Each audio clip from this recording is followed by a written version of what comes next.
السلام علیکم دوستو، انٹرسٹنگ نالج وی سی میں آپ سب کو خوش آمدید۔ اور آج کی اس ویڈیو میں ہم بات کریں گے کہ سانپ اور مور کو جنت سے کیوں نکالا گیا۔ سانپ اور مور پہلے جنت میں ہی رہتے تھے، لیکن پھر انہیں وہاں سے نکال دیا گیا۔ اس کی کیا وجہ تھی؟ دوستو، آج کا موضوع بہت اہم ہے، اس ویڈیو کو مکمل سنیے گا۔ دوستو، ویڈیو شروع کرنے سے پہلے اگر آپ میرے چینل انٹرسٹنگ نالج وی سی پہ نئے ہیں تو میرے چینل کو سبسکرائب کر دیں اور بیل آئیکن کو بھی دبا دیں تاکہ میری نئی آنے والی ویڈیوز کا نوٹیفیکیشن آپ کو ملتا رہے۔ جب شیطان نے حضرت آدم علیہ السلام کو سجدہ کرنے سے انکار کیا تو اللہ تعالیٰ نے اسے جنت سے نکال دیا۔ جنت ایک بہت خوبصورت جگہ ہے، وہاں کھانے پینے اور گھومنے کے لیے بہت سی جگہیں موجود ہیں، لیکن جب حضرت آدم علیہ السلام وہاں پر اکیلے تھے تو انہیں وہاں پر اداسی ہوئی۔ اللہ تعالیٰ نے حضرت آدم علیہ السلام کی بائیں پسلی سے بی بی حوا کو پیدا کیا۔ اس طرح حضرت آدم علیہ السلام کو بی بی حوا کا ساتھ مل گیا اور وہ دونوں جنت میں خوشی خوشی رہنے لگے اور دونوں کافی خوش رہتے تھے۔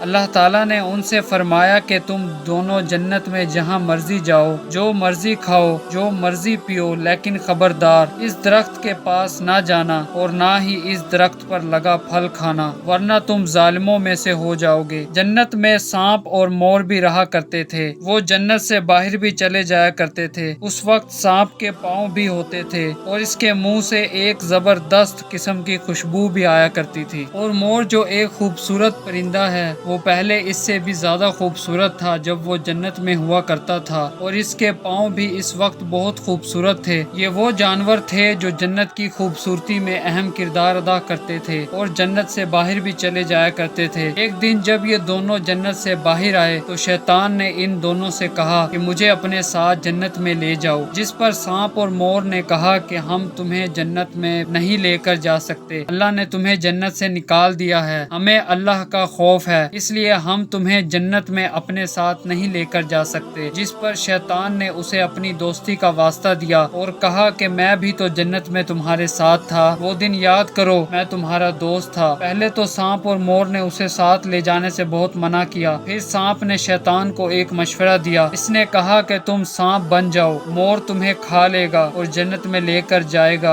اور اگل دے گا۔ شیطان کو یہ بات بہت پسند آئی، جس پر سانپ نے کہا کوئی تمہیں دیکھ بھی نہیں سکے گا کہ ہم تمہیں اپنے ساتھ لے کر آئے ہیں۔ جس پر شیطان فوراً سانپ بن گیا اور مور نے اسے کھا لیا اور دونوں جنت میں چلے گئے۔ جنت میں جا کر مور نے اسے اگل دیا اور شیطان باہر آ گیا اور شیطان بن گیا۔ اس طرح شیطان جنت میں داخل ہو گیا۔ شیطان نے جنت میں حضرت آدم علیہ السلام اور بی بی حوا سے ملاقات کی اور کہا کہ میں تمہارا ہمدرد ہوں، تم نے جنت میں ابھی تک اس پھل کو کیوں نہیں کھایا؟ جس پر دونوں نے بولا کہ اللہ تعالیٰ نے ہمیں اس درخت سے دور رہنے کے لیے کہا ہے اور اس درخت کا پھل کھانے سے بھی منع کیا ہے، اس لیے ابھی تک ہم نے وہ پھل نہیں کھایا اور نہ ہی کھائیں گے۔ جس پر حضرت آدم علیہ السلام اور بی بی حوا بہت مضبوط دکھائی دیے، یعنی کہ وہ اللہ کے حکم کی نافرمانی نہیں کریں گے۔ شیطان نے ان کو یہ یقین دلوایا کہ وہ ان کا خیر خواہ ہے، لیکن انہوں نے شیطان کی ایک نہ مانی۔ جب حضرت آدم علیہ السلام سو گئے تو شیطان بی بی حوا کے پاس آیا اور کہنے لگا کہ آپ وہ پھل کھائیے، وہ بہت مزیدار ہے۔ ان کو بھٹکانے لگا اور کہنے لگا کہ اللہ تعالیٰ نے تمہیں وہ پھل کھانے سے اس لیے منع کیا کہ تم وہ پھل کھانے کے بعد فرشتے نہ بن جاؤ اور ہمیشہ کے لیے جنت میں نہ رہنے لگو۔ پہلے تو بی بی حوا شیطان کی باتوں میں نہیں آئی، لیکن جب شیطان نے بار بار کہا تو بی بی حوا شیطان کی باتوں میں آ گئیں اور اس درخت کا پھل انہوں نے کھا لیا۔ جب حضرت آدم علیہ السلام سو کر اٹھے تو انہیں بھی بی بی حوا نے کہا کہ وہ پھل کھائیں، بہت مزیدار ہے۔ حضرت آدم علیہ السلام نے پہلے تو انکار کیا، پھر بی بی حوا کی باتیں سن کر انہوں نے بھی وہ پھل کھا لیا۔ اس طرح دونوں نے جنت کا وہ پھل کھا لیا جس کے بارے میں اللہ تعالیٰ نے انہیں منع کیا تھا اور کہا تھا کہ اس درخت سے دور رہیے، اس کے پاس نہ جائیں۔ اس پھل کھانے کے بعد ان کے جسم پر جو لباس تھا وہ بھی اترنا شروع ہو گیا۔ اللہ تعالیٰ نے ان دونوں سے کہا تمہیں میں نے اسی وجہ سے کہا تھا کہ اس پھل کو نہ کھانا اور نہ ہی اس درخت کے پاس جانا، تم دونوں نے اپنے اوپر بہت بڑا ظلم کیا ہے۔ اس طرح سے حضرت آدم علیہ السلام اور بی بی حوا کو اپنی غلطی کا احساس ہوا اور انہوں نے اللہ تعالیٰ کی بارگاہ میں حاضر ہو کر اپنے گناہوں کی معافی مانگی اور اللہ سے کہا کہ ہم سے غلطی ہوئی۔ پہلے تو اللہ تعالیٰ نے انہیں معاف نہیں کیا، لیکن جب ان کی طرف سے بار بار معافی کا مطالبہ کیا گیا تو اللہ تعالیٰ نے انہیں معاف کر دیا اور حضرت آدم علیہ السلام اور بی بی حوا ہوا کو جنت سے نکال کر زمین پر بھیج دیا گیا، اور اسی وجہ سے ہی ان کی معافی بھی قبول کی گئی، یعنی کہ ان کی غلطی کی ان کو یہ سزا ملی کہ انہیں جنت سے نکال دیا گیا اور زمین پر بھیج دیا گیا، اور کہا گیا کہ زمین پر ایک خاص وقت تک تمہارا ٹھکانہ ہے اور تم زمین پر ہی رہو گے۔ اللہ تعالیٰ نے مور کو اور سانپ کو بھی جنت سے نکال دیا۔ اللہ نے مور کو جنت میں شیطان کو لے جانے کی وجہ سے مور کی خوبصورتی بھی چھین لی۔ جس پاؤں سے وہ شیطان کو جنت میں لے کر گیا تھا اس کو بدصورت بنا دیا، اور سانپ جس نے اپنے منہ سے یہ مشورہ دیا تھا کہ شیطان اس طرح سے جنت میں جا سکتا ہے، اس کے منہ کی خوشبو چھین لی گئی جو اس کے پاس تھی، اور اس کے پاس جو پاؤں تھے وہ بھی اس سے لے لیے گئے، اور اس کے منہ میں زہر بھر دیا گیا، اور سانپ اور مور کو ہمیشہ کے لیے جنت سے نکال دیا گیا۔ مور اپنے پاؤں کو دیکھ کر پہلے بہت خوش ہوتا تھا اور کافی ناز بھی کرتا تھا، لیکن اس واقعے کے بعد جب وہ شیطان کو جنت کے اندر لے کر گیا تھا اس کے پاؤں بدصورت کر دیے گئے، اور اب وہ اپنے پاؤں کو دیکھ کر دکھی ہوتا ہے۔ اگر مور اور سانپ شیطان کو جنت میں لے کر نہ جاتے تو نہ ہی وہ شیطان حضرت آدم علیہ السلام اور بی بی حوا کو اکساتا کہ وہ پھل کھائیں، اور نہ ہی وہ پھل کھاتے جس کے بارے میں اللہ تعالیٰ نے ان کو منع کیا تھا۔ اگر ایسا نہ ہوتا تو حضرت آدم علیہ السلام اور بی بی حوا بھی جنت سے نہ نکالے جاتے، وہ بھی جنت میں ہی رہتے۔ دوستو